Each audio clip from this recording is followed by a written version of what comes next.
So you don't just sell paddy rice, you don't just sell raw materials, but you actually value add, you capture the value here, you create the jobs here, and then you export into high value market. The reason why this is important is we're helping them to explore things like how do you look at things like cold chain, how do you look at things like logistics, how do you look at things like packaging and quality assurance, because you need all of these things in place to be able to underpin the growth of food processing sector.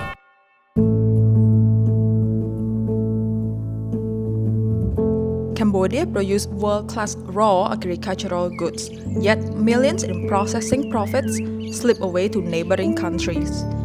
LDC graduation is looming in 2029, and it will change the way Cambodia trades with the powerhouse countries. That's where Australia steps in. With a tech-driven economic partnership, they are deploying advanced agricultural tech and testing labs on top of the other important sectors they have supported for decades. And today, the alliance enters 74 years and will move on to a more ambitious part. We sit down with the Australian Ambassador to Cambodia, Derek Yip, to find out what comes next. Welcome, Ambassador. It's my pleasure to have you here today. Would you mind introduce yourself to our audience? Great. Well, thank you, Sunita, for so graciously hosting us today. I'm Derek Yip. I'm the Australian Ambassador to the Kingdom of Cambodia. I've been here for about 18 months, 19 months. So, well into the job now and having a great time here in Cambodia. There are over 57,000 of Cambodians living in Australia. So what does that community tells you about both country relationship? Yeah. Look, our Australian Cambodian community is something that's really, really important to us as a nation that's very multicultural, a nation of migrants and also First Nations Australians. And when I look at the Australian Cambodian community, I think it tells us kind of four things about the relationship. And I've reflected on this, and I think you can summarize it with 4 C's, right? So the first one is about compassion. So between the late 70s and the mid 80s, we had thousands of Cambodians moving to Australia as a result of the war in Cambodia. Many moved to Australia to resettle as refugees. And of course, over time, that population has grown. Australia was a big contributor to the peacemaking efforts through the Paris Peace Agreements, and then the peacekeeping operations through UNTAC, the United Nations Transitional Authority of Cambodia. And then we have contributed about $2 billion Australian dollars in development assistance afterwards to help the country to rebuild and to build the nation into contributing to where Cambodia has gone to. So like a lot of migrant communities in Australia, they all have their own unique stories, but they have really enriched our social fabric. They bring great cultural heritage and history in Cambodian Australian communities. So one of the great things of having a big diaspora community is that you have people who understand a lot about both countries.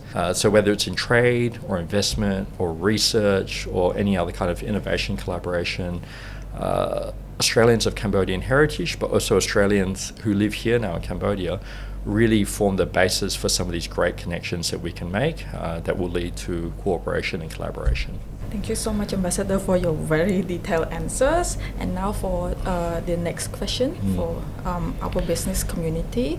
So Cambodia grows world-class jasmine rice and cashews, but most of the value-added processing still happens in Vietnam and Thailand.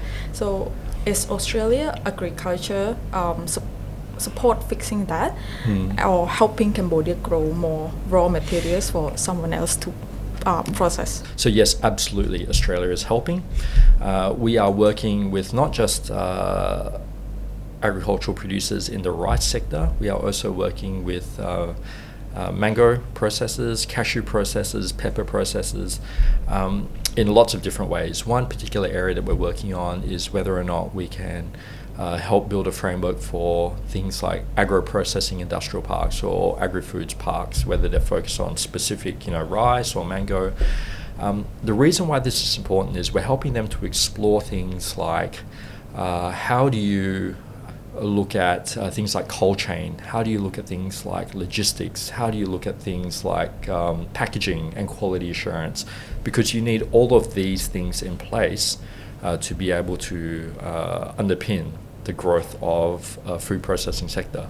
So you don't just sell paddy rice, you don't just sell raw materials, but you actually value add, you capture the value here, you create the jobs here, and then you export into high value markets. And that's the second area that we're helping.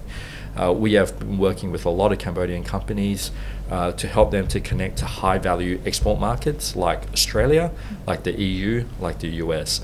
Because for you to be able to underpin that investment in agro-processing, you need to be able to sell the products into really strong markets. And so we're doing things like business matching, we're doing things like business missions overseas, we're helping Cambodian companies to do that. And we've had some great outcomes in mango, in rice, and other sectors as well. And the third thing that we're working with Cambodian processors on is meeting the quality requirements to be able to export to these high value markets. So we are helping companies like Kirisu, for example, Cambodia's largest dairy, to be able to meet food quality standards for the markets. But we're also helping Cambodian food exporters to be able to do testing for things like pesticide residue, for heavy metals, for biological contaminants that they have to be able to do to be able to meet export quality standards. So we funded a project, for example, at the Pasteur Institute, where Cambodian food processors can go there to get their products tested, get the accreditation that meets, EU, US, Australian requirements, and then be able to provide that assurance as they export. But looking ahead, what do you think of the future of the economic and trade relationship between Cambodia and Australia? Yeah, so I've talked a lot about this increasing volume of exports from Cambodia to Australia. Now, we are also seeing increasing Australian exports to Cambodia. Right now, you are exporting more to us than we are to you, but that's okay. We are about free trade that generates value and choice for consumers. We are seeing this product line expand. We are now seeing about 1.7 billion Australian dollars in two-way trade, which is quite a rapid growth. I think if these products that we are seeing exported to Australia continue to succeed, we'll definitely see more of it. But I think as Cambodia continues to move up the value chain, as it continues to diversify its economy into things like higher value-added manufacturing, you are doing electronics, you are doing auto manufacturing, not just cars, but also components. As we see Cambodia shift its economy, if it continues to produce products that are well priced, that are in demand, I can definitely see these moving into the Australian market as well. On the flip side, Australia is very, very famous for premium, high quality, green, clean produce. So we already have good volumes of Australian milk, Australian beef, Australian fruit, and coming into the Cambodian markets, and we're really ready to meet that demand with some of the best produce that you will find anywhere in the world. Regarding the border closure with our neighbor, it left a big gap in our supply of products. So does the Australia see that as an opportunity? So I don't know if I would describe it as an opportunity as such. I think it's an opportunity for Cambodia to have a look at security of food supply. I think one thing that became very clear during the border closure was that some products ran out very, very quickly, particularly milk. Right. And so, of course, Australia is a major producer of milk. We can pivot into that market. But one thing that I've said to Cambodian counterparts is that I think it's a great reminder of the need to have diversity of supply and a diversity of exporters, diversity of markets that can give you the things that you need. That's really important for resilience. That's important for food security. And so Australia can definitely play a role in helping Cambodia to meet that food security. And we're very, very happy to do that. You know that Cambodia is going to do a LDC graduate in 2029, and we are going to lose tariff-free access to Australia. So I just want to know if the government of Cambodia is already on the talk with the Australia government, or if there is any discussion along the way for to prepare for the graduate. Okay. Yeah. So look. I don't think there's actually a lot of tariffs applying to Cambodian products into Australia. We are part of the Australia, ASEAN, New Zealand Free Trade Agreement. and Cambodia is part of that, and we actually are very free and open economy. So I think some of the other challenges you might face, though, going to other markets might be around more stringent things like rules of origin and intellectual property requirements. You might lose some access to concessional loans, from what I understand. So I think what that really means is that Cambodian businesses need to be more productive, right? You need to reduce cost of production. So things like we're trying to introduce things like superseders, so mechanized approaches of how you sow land, but we're also doing things like laser leveling to make sure that the farming plots that you have are actually level. We're doing things like working with you on drones to be able to disperse fertilizer and pesticides in ways that really are efficient, that are science-based, and will reduce the cost of production and increase productivity for farmers. So I talked a little bit earlier about this partnership we have with the Pasteur Institute, because I think in the past Cambodian food producers would have to send these samples overseas. You send one sample to one lab somewhere, sample to another lab, and it becomes very expensive. There's a lot of risk of cross-contamination. So we are working with Cambodian producers to be able to reduce the cost of production as well. So all of these things, I think, are contributions to helping Cambodia to be able to meet both the challenges and the opportunities of LDC graduation. What do you think of Cambodia diversification of trading partners and investor of us trading depends heavily on China? Yeah, sure. So look, it's a fact, right? Cambodia's largest trading partner by some margin is China. Largest source of foreign direct investment is China. Australia's largest trading partner is also China. Right, and so there's no doubt that China is an important trading partner for many countries around the world, including us, including you. But the thing that I would say is that we found that having a diversity of partners on trade and investment really important for driving economic growth that is sustainable, but also for driving economic resilience, right? You don't want all of your eggs in the one basket. So I think that's really important. And I know that, for example, we have a big investor here in Cambodia called Renaissance Minerals. It's a mining company, but one of the things that really impresses me about what they do is that they source a lot locally, but then they also make sure that they work closely with Cambodian universities like the ITC to actually bring some of the students on site, and then you train these workers to move from lower skilled jobs to higher school jobs along the chain of what they do there.